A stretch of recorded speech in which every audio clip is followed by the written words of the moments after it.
Well, I was going to surprise you guys until I ran into a little snag here. Couple little snags, actually. I am doing an oil filter relocation kit, and you guys have asked for this for quite a while now. When am I going to complete it? When am I going to do it? Well, it's in. You see here, I got my plate up. My MMR relocation kit. It's all in. The AN fittings are in. I got to spray a little paint right there to touch them up. My coolant nipple and stuff, everything's in.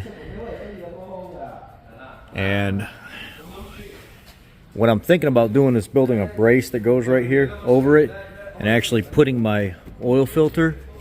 I'm going to mount it right up here behind this so it's protected, and it's going to be right here on the frame.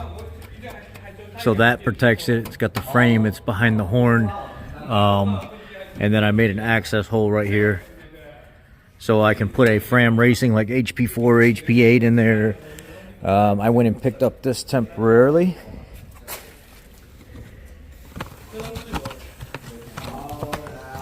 The only reason I say this is because this is the only one that they had in stock that would actually fit this base plate. See how wide that is?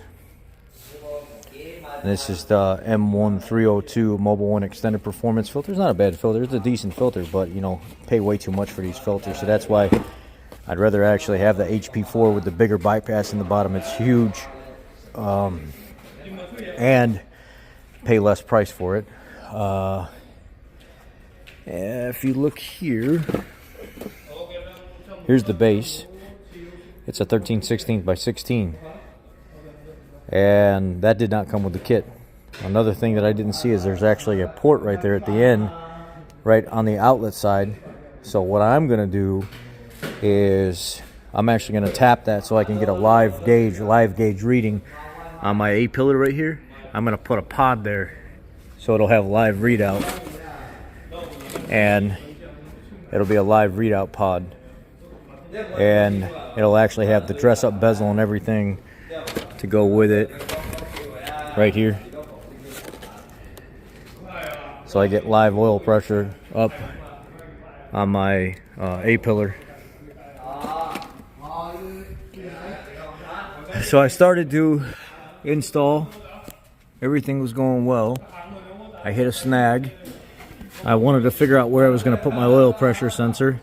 I wanted to keep it in the base because there's a port that's ported sideways for your oil pressure sensor, and then I didn't realize that there was an actual tap in the end of the base plate, so you can run a live gauge or you can plug it off. Well, I'm going to utilize it. I'm going to run a live gauge, and these are going to go right up here like so, and they're going to have their own sleeves, and they're going to be mounted right here, and I'm going to have them coming into my oil filter housing like that, tucked away. So when I change my oil now, I just reach right up inside this, change my filter, put my new one up, and I'm done. And on this run, I'm going to actually run the Kendall Liquid Titanium GT1 Max 5W30. I'm going to have a full install video for you guys.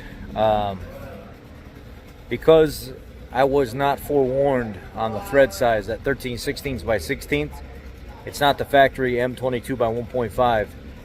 The more common size is 13/16 by 16, and those filters, most of them are too small to sit inside the actual base of where the filter mounts. I need a really wide one, like the one I showed you, that mobile or an HP4 or HP8.